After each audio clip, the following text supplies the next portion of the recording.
Welcome to MTG ASMR. Hello, everyone. It's Sean with MTG ASMR. And thanks for joining us today for this very special pre-release video. I was able to pick up a pre-release pack from my local game store on Friday. And I opened all the packs with some ASMR flair. I've been talking to some another content creator, and we're gonna build decks with our pre-release pool and actually play live on Twitch at some point in the future. So what I wanted to do tonight was just kind of go through the deck building process and kind of go through what we opened, how I would put the deck together, and what kind of things to look out for. So we have everything opened and separated into commons, uncommons, rares, mythics, lands, and then tokens. I've got a stack of lands over here that we'll use to finish the deck, and then some sleeves to sleeve the cards into. So first off, if you've never attended a pre-release before, you basically build a 40-card deck with a mix of creatures and other spells and lands. With Ikoria, there are new cards called companions, which allow you to play a companion from your sideboard. You have to reveal it, and each companion has a deck building restriction to it. So you'll want to make sure you pay attention to that. It does say companion abilities may be included if you meet the requirements on the card. It can be left outside your deck as your companion. Limit 1. You may cast your companion once per game from outside the game. Remember to reveal your chosen companion to your opponent before you start playing. Try to include creatures with evasion abilities like flying, trample, and menace so far as creatures. And then a mix of other spells. Non-creature spells, removal, protection, things like that. And then it shows a mana curve down here about how many cards per converted mana cost you should be looking to put in your deck. And then it suggests 17 lands here, adding a balance of lands to your deck according to which colors you're playing. You can get basic lands from your tournament organizer if you're actually playing at a local game shop. Best thing to do if you're questioning your deck building prowess is just ask another person that's around you if you're at an actual pre-release. And so far as, your mana curve, it kind of just depends on what kind of deck you're playing. If you're playing aggressive, mid-range, control, whatever it may be, you kind of have to make your deck building restrictions based on that to be as effective as possible.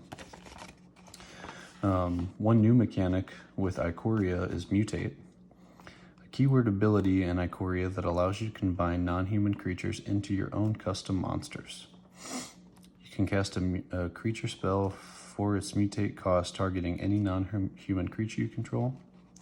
Once that spell resolves, you choose whether to put it on top or bottom of the target creature. The result is a single creature that has all the top cards' characteristics, power, toughness, types, abilities, etc., plus the abilities of all the cards underneath. So if you put a 2/4 on top of an 0/3, it is a 2/4, but has the abilities of both the creature on top and bottom. There is no limit to the number of mutate cards you can add to a creature. Remember, once a card mutates onto a creature, it will remain a part of that creature until it leaves the battlefield. Special note down here, abilities that begin with the phrase "whenever this creature mutates" trigger on all the cards in the mutated creature, including the one that was just cast. So you can mutate multiple times on things and take advantage of all the different mutate triggers. If you've been playing on Magic Arena, I'm sure you've seen some Simic Mutate decks, or I played a Sultai one last night. They do interesting things. However, you can fall into the trap of Mutate, just like with attaching auras and equipment on one creature. If you mutate all into one creature and it dies, then you lose all of those creatures. So something to keep an eye on. The pre-release pack also includes a little divider here for your main deck and sideboard, and then you get a box with the spot where you can store extra cards. I like to keep these boxes, little keepsakes to kind of show what I've done over the years. You also get a special token that has a code for pre-release packs on the other side. I'm not going to show it because I'll probably use it myself. Then you get a spin down dice, always. And something really cool they've included in this set is these punch out counters. There are a lot of counters in this set that you put onto creatures. And if you open a crystalline giant at the beginning of combat on each turn, it gets one of these that hasn't been picked. So you can stack a whole bunch of them on one creature. I think this is a really cool addition, and I'd like to see this moving forward as well. All right. So what I usually do when I build a deck is take a look at, I separate my commons, uncommons, rares, and mythics into piles just to kind of see where my power level resides. We don't really need to worry about the tokens or the lands for now. So let's start with the mythics. So we got pretty lucky with this pack and opened a Vadrock, Apex of Thunder, a 3 mana and Jeskai colors 3/3 with flying and first strike. Whenever this creature mutates, you may cast target non-creature spell with converted mana cost 3 or less from your graveyard without paying its mana cost. Pretty sweet ability. You can mutate this creature onto another non-human creature if you pay 1 hybrid white, blue, red, red. So it costs more to mutate it onto another creature, but you could also just play this and mutate smaller creatures onto it to take advantage of this. So pretty cool. I mean, even at the rate for Jeskai colors, a 3/3 flyer with first strike, that's a pretty good rate itself. Our foil pre-release card is Narset of the Ancient Way. I'm extremely happy I opened this. I love this card so much. I'll definitely be keeping this. Has a lot of cool abilities. So it's 1 generic blue, red, white. Her +1 ability, you gain 2 life, and you get to add either blue, red, or white to your mana pool, and you can use the mana to only cast non-creature spells. At the end of each phase, your mana pool does empty though. You can -2 to draw a card, then you may discard a card. When you discard a non-land card this way, Narset of the Ancient Way deals damage equal to that card's converted mana cost to target creature or planeswalker. And her -6 emblem, whenever you cast a non-creature spell, this emblem deals 2 damage to any target. So she's a 4 mana planeswalker that gains life, protects herself, and ends the game. Very, very good card. Very happy to have that. So let's take a look at our rares here. We have Savai Triumph, which is one of the Tri-lands, Mountain, Plains, and Swamp, so Mardu colors. It enters the battlefield tapped, but you can also pay 3 generic mana to cycle the card, discard it, and draw a card. We have a companion here, Zerda the Dawnwaker, a legendary elemental fox for 1 hybrid white or red, white, red, white. It's a 3/3. That's companion restriction is each permanent card in your starting deck has an activated ability. So if you were to use this as your companion, every creature, every planeswalker, whatever it may be, any permanent has to have an activated ability. So a planeswalker or a creature where you pay mana to do something, your card has to be full of that. Or even the cycling. If a card has a cycling cost, you can play those in this. Abilities you activate that aren't mana abilities cost 2 less to activate. This effect can't reduce the mana and that cost to less than 1. So for example, for cards that have cycling cost of 2, it just drops it to 1. But if a creature, planeswalker, land, whatever it may be, has an activated ability that's 4, it would only cost 2. And then you can pay 1 generic mana and tap Zerda to make a creature not be able to block. Okay. We also have a Death's Oasis. So an Abzan color enchantment.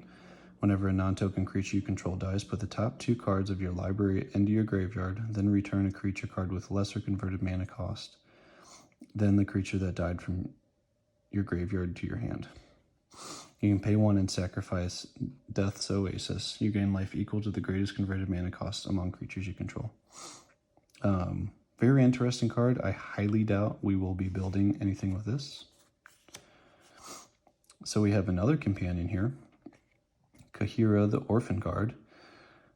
You can pay 1 hybrid green-white for a legendary creature cat beast 3/2 with companion restriction. Each creature card in your starting deck is a cat, elemental, nightmare, dinosaur, or beast card. It has vigilance, and each other creature you control that's a cat, elemental, nightmare, dinosaur, or beast gets +1/+1 and has vigilance. It's a pretty good card. And our last rare is a card that's making waves among many, many formats, is Lyris of the Dream Den. 1 generic hybrid white-black for a legendary creature cat nightmare. With a companion restriction of each permanent card in your starting deck has converted mana cost 2 or less. It's a 3/2 with lifelink, and during each of your turns you may cast 1 permanent spell with converted mana cost or less from your graveyard. So there are many decks built around Lyris, even just in standard right now, but it's making waves in modern and other formats as well. Very, very good card to be able to just cast spells from the graveyard every turn. All right, so this is kind of what we're looking at here. Based on just the rares and mythics, we have pretty good power level. The cool thing about it is we can play almost every single one of these cards in one deck and not use them as our companion. We could, but if we want to be able to play all of our rares and stuff, we definitely can. And Jeskai colors. So the next thing I kind of do after taking a look at their rares and mythics is the uncommons.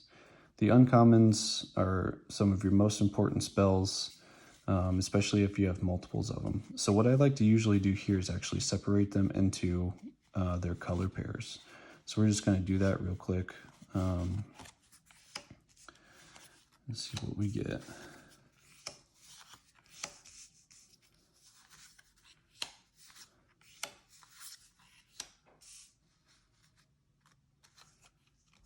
That's white and black, multicolored.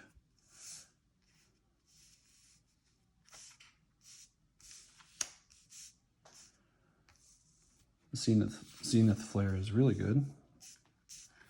And a cycling deck. Heartless Act is good.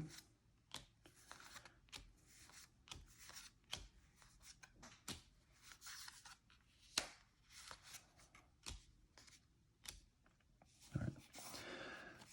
So what I kind of like to do is look at how many in each color of uncommons do we have, because that kind of leads you in a way of what type of colors you should be playing.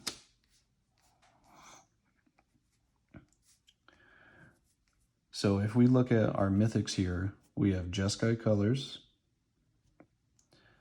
We have 3 uncommons in white, 4 uncommons in red, and 2 uncommons that are also in the Jeskai colors.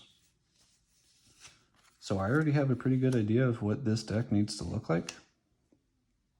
And basically all based around cycling. But we'll take a look at the commons and see what we have here. So far as and we even have these blue uncommons as well. So far as black, Heartless Act is a good removal spell, and Bastion of Remembrance is a sweet card. Creates a token, and whenever creatures die, you gain 1 life and your opponent loses a life. Migration Path lets you search your card for 2 basic lands, put them on the battlefield tapped, and shuffle your library, so it's a ramp spell. And Lead the Stampede lets you look at the top 5 cards of your library, reveal any number of them, and put them in your hand. So that's a pretty good card if you got a lot of creatures. And then we've got a crystal over here, which is just used for ramping, but could also go in cycling deck because it has the cycling ability. Okay, so we'll go ahead and get the uncommons out of the way here. All right, so now we're going to take a look at the commons, which is the bulk of all of our cards. And again, I just like to separate them into piles based on what colors they are.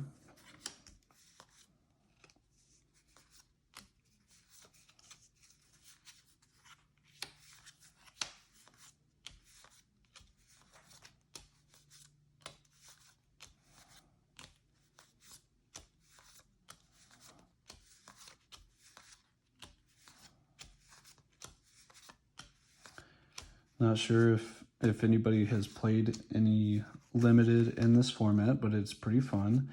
It's very grindy. There's a lot of different strategies. Cycling kind of turns out to be one of the best ones, especially if you have Zenith Flare.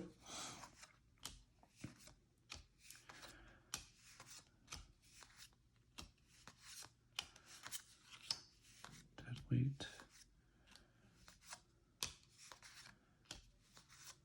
So we've got a lot of cycling cards.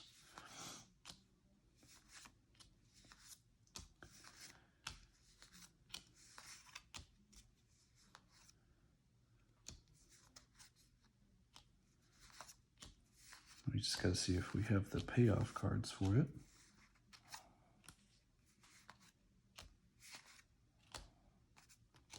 Okay. So if we look in white, we've got some combat tricks here. 4 mana fly, or 5 mana 3/4 flyer. Some other cards that has to do with cycling. So I'm going to kind of pull cards that have cycling keywords on them to the front here. Pacifism is a decent removal spell.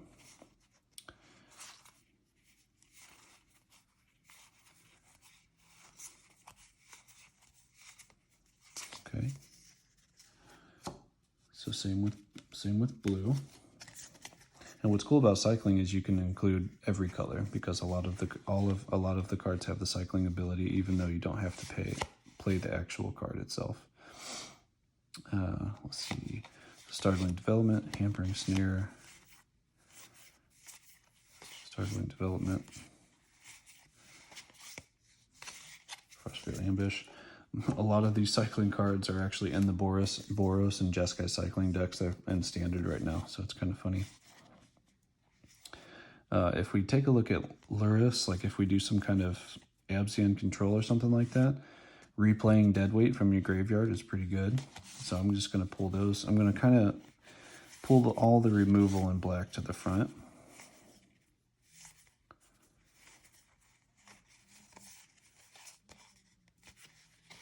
Okay. Blood Curdle is a really good common 4 mana instant destroy target creature, and then put a menace counter on a creature you control. So if I were to be looking at black, Blood Curdle, Deadweight, Suffocating Fumes would be the things I'd be looking for. These two creatures are basically pointless for us. If we dip into red, we've got a lot of cycling cards. And this is a card that actually cares about cycling. Whenever you cycle a card, it gets +2/+0 until the end of turn. So it becomes a 4/3 with first strike, which is pretty good.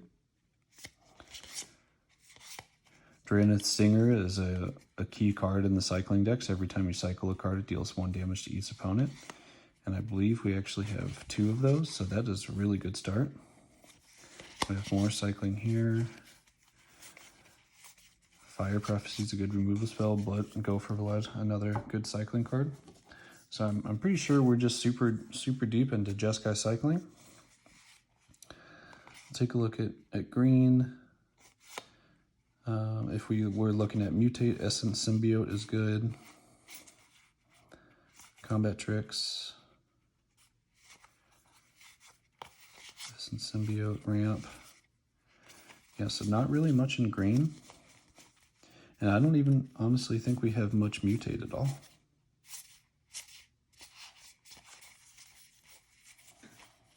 I think most of our actual mutate cards might be in the Jeskai colors, which is kind of interesting.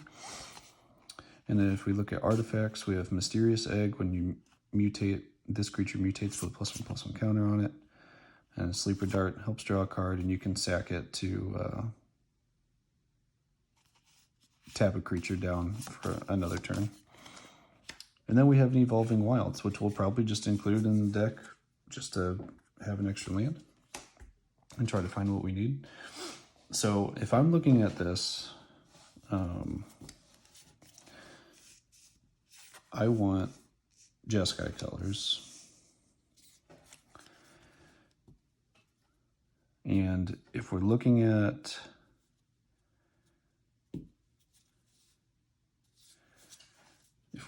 some of our other rares, not really on the companion side of things, because we don't want to play just things with converted mana cost 2 or less. We could. The Jeskai and Boros cycling decks have Lurrus as the companion because you can cycle your cards in the graveyard and then replay them. So if we feel like we want to get away from a 3 and 4 mana creature at any point, we can do that. But I'm kind of interested in having Zerda because it decreases our cycling abilities. Oddly enough, the land has 2 of the colors we need, and we can cycle it. So I think we're pretty safe being able to play with Savai Triumph. At the moment, I'm not very interested in Abzan colors, but we could always take a look at all of the creatures that are cats, elementals, nightmares, dinosaurs, or beasts. And Lurrus kind of goes in that pile too.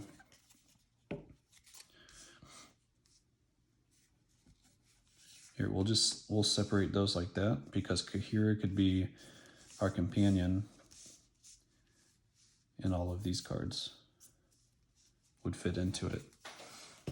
So the common saying that's being tossed around is that if you can play with a companion, you need to do it, because if you're playing a companion and your opponent is not, they are already behind than you are. So let's see, if we look at our white cards here, Fight as One protects our creatures. So that would be good if say our Drannith Stingers or one of our other important cards is if someone's trying to kill it. So we'll just kind of throw all these out. This is an interesting mutate. Whenever it mutates, you gain 4 life. I'm probably not very interested in that, but I'm just kind of going to set it right there. We'll set the Mystic Subduals off to the side. That's more of a control type thing. I think we want to focus a lot on cycling. I'm going to put Bastion of Remembrance and Heartless Act with our little group over here, because that could be something as well. Let's see. Weaponize the monsters. Pay 2 to sacrifice a creature. Do 2 damage to any target. I don't think that's exactly what we want to be doing. Blitz of the Thunder Raptor is good, because if we're cycling a lot of instants and sorceries into our graveyard, that's a good removal spell. Footfall Crater, you can enchant a land and tap the land to give target creature trample and haste until end of turn. But really, this is just one of our cyclers that we would use.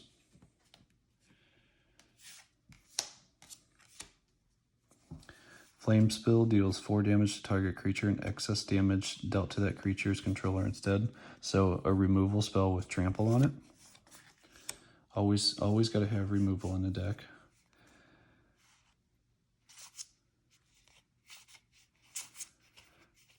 Okay.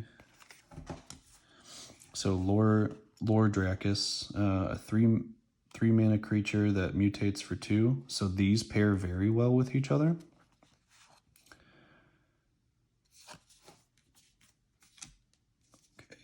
And Zenith Flare, we gotta have it. I wish we would have opened more than one, but we'll do what we can do. So if we just take a look at all of the cycling, things that say cycling on them in red, white, and blue. can do that. We'll set some other stuff off to the side that we're not really that interested in.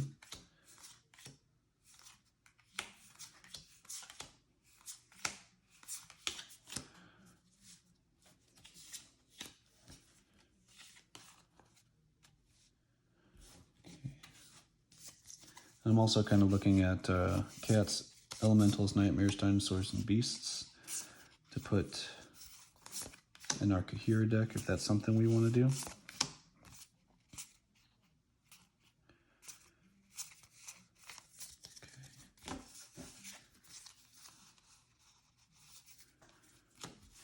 All right. So if we look at our blue, we've got a lot of cycling here. Frostveil Ambush. So 5 mana for 1 cycling. That's never going to be cast, so just 1 cycling. Startling Development is a decent pseudo removal spell, but also has cycling on it.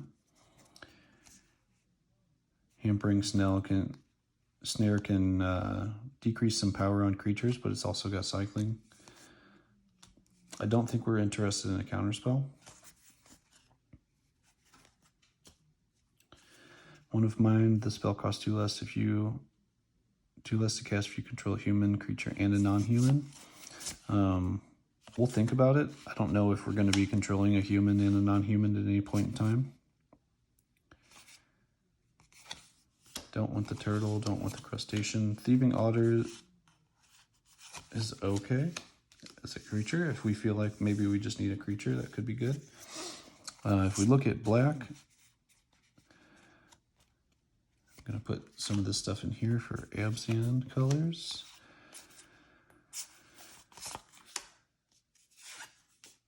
I'll actually put that in there too. Dark Bargain. Can't play insects. Can't do human there.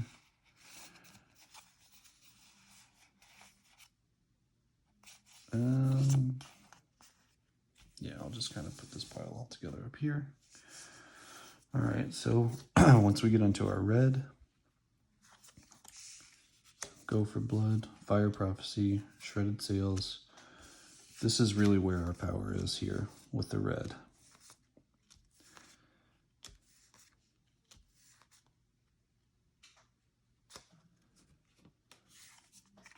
And what I'm kind of doing here is filling out our mana curve as well to kind of get an idea of what we're looking at and where we could maybe drop some stuff down, but also helps you get a visual idea of what your deck's doing.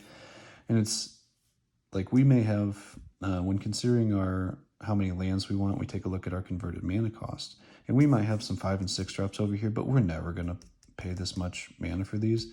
These are just cycling cards. So ideally, they could actually just be over here. Not interested in 4/2 Raptor. And maybe if we need a creature at 4 mana, this is okay, but I'm going to sit it back here in this pile. We're kind of getting to the end of everything here. Okay, I'm going to put these over here.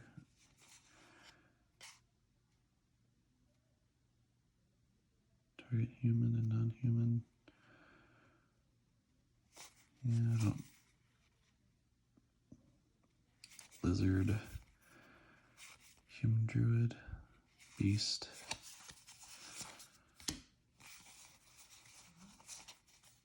Okay, all those green cards aren't really tickling my fancy here.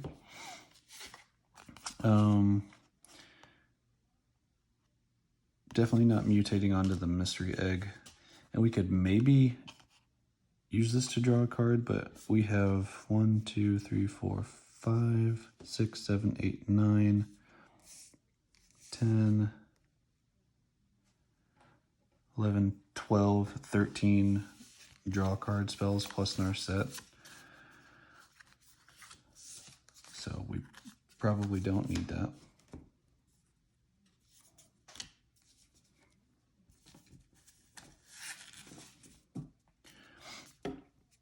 All right, so if we look at this, so if we consider these 1 mana spells, they're going to go over here. And we have Fidus 1 to protect our Dranith Stingers and whatever else we might have out there. If we throw Thieving Otter in here, and then the Ferocious Tigerilla there, let's kind of see what this is looking like. And then Evolving Wild, let's see, let's take a look at our lands. These have all the common dual lands here. We've got a Tranquil Cove, which can help a little bit. And then we can put Evolving Wilds in there too. We have so much cycling that we're probably going to find the cards we need.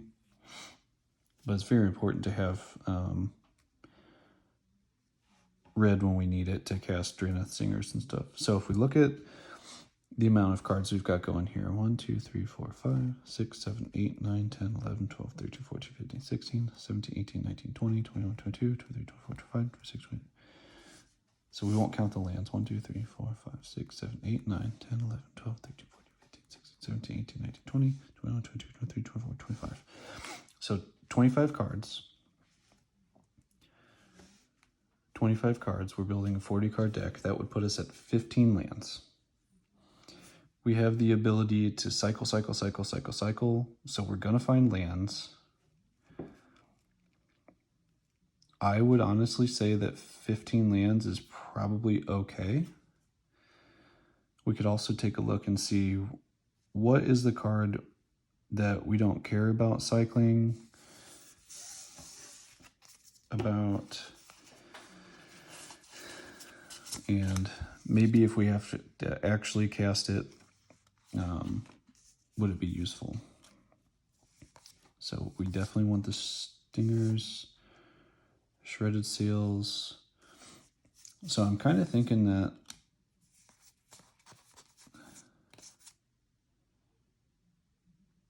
Hampering Snare. I'm kind of thinking no on Hampering Snare. Or maybe yes on the Snare and no on the second Shredded Sails. Because if we look at it like this,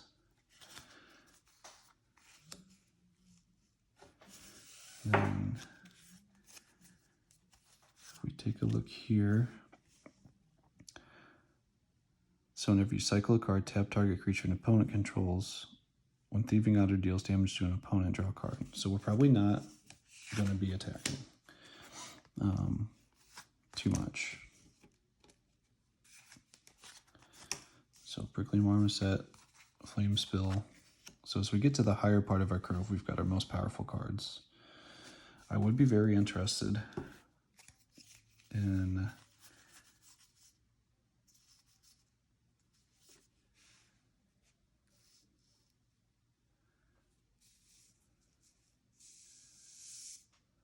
activate.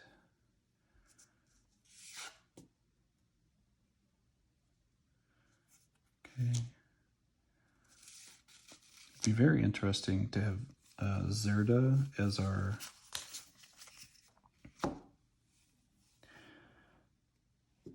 our companion,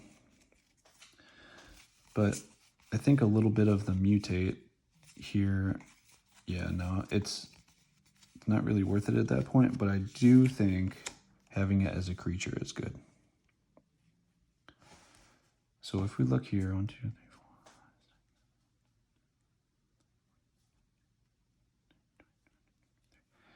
So this is 23.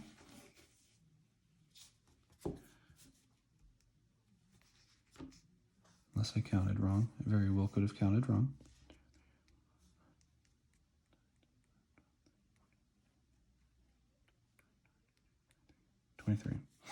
All right, so that 24. So 16 lands. I think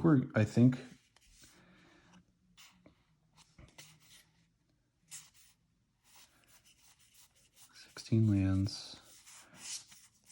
I think that we are okay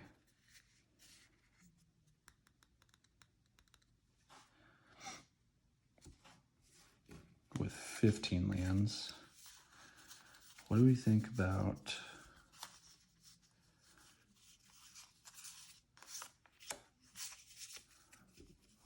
Luris in here too?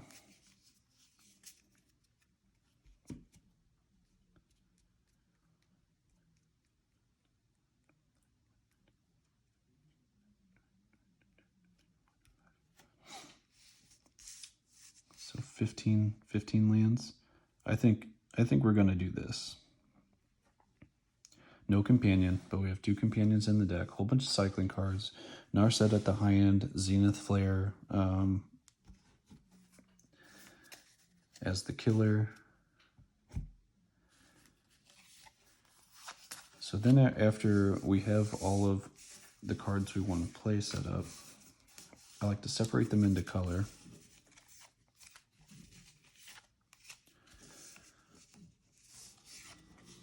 Separate them by color.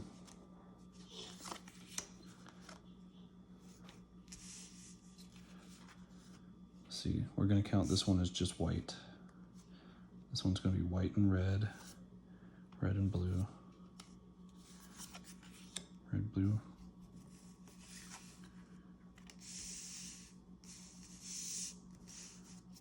Okay, red, white, red, red, red.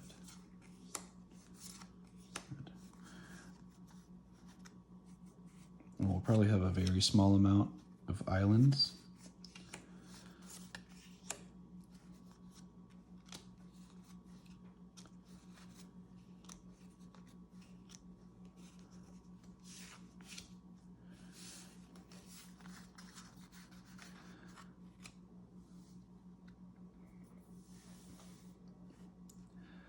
Okay, so we want 15 lands. Maybe we just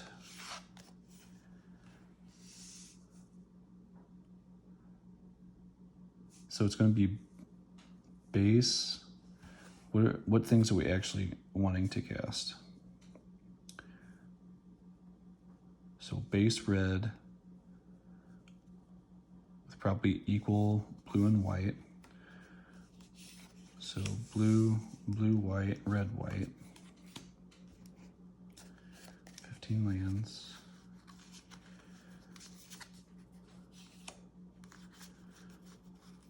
Just see here.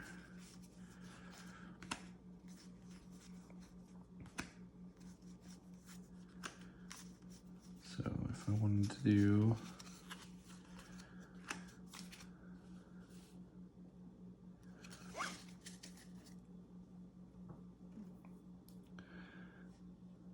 so if we take a look here, we have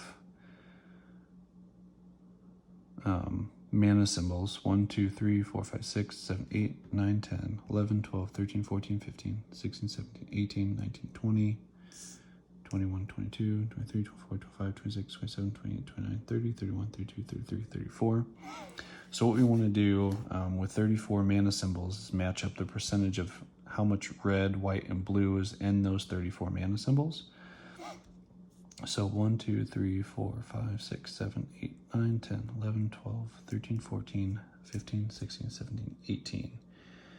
So 18 out of 34 is half. So we need at least 7 red sources total.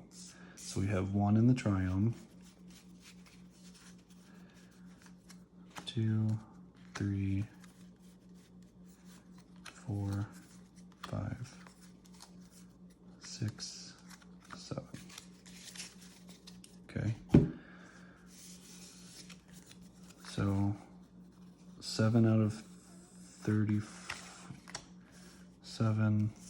So if we look at white, 1, 2, 3, 4, 5, 6, 7, 8, 9, 10. 10 out of 34. So just over 33% of the lands. So 33% of 15 would be about 4. So it'd be about 4. We have the triome, the cove, 1, 2, 3, 4. So we have 1, 2, 3, 4, 5, 6, 7, 8, 9, 10.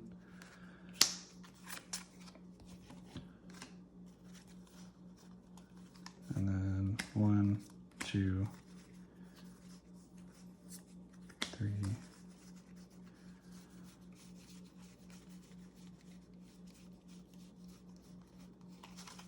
Do I not have any more foil islands?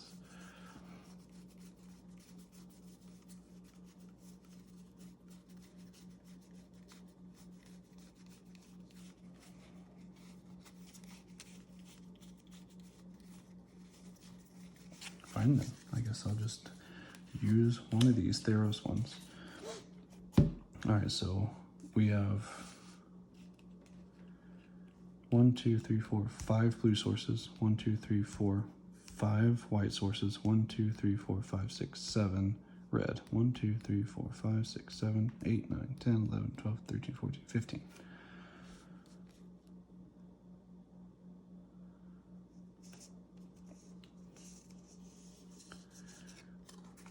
Let's see. So I think this looks okay.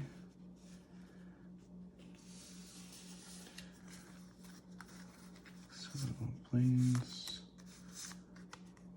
plains, cove.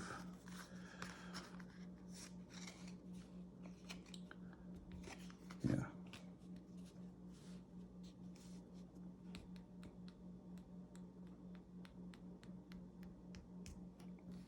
$15. 1, 2, 3, 4, 5. 1, 2, 3, 4, 5. 1, 2, 7. Okay. I think that's pretty good. I think that's pretty good. So that will wrap up this video. Stay tuned for another video here soon where we'll actually play this deck against another content creator and see how well it does. Thanks for tuning in and have a good one. See ya.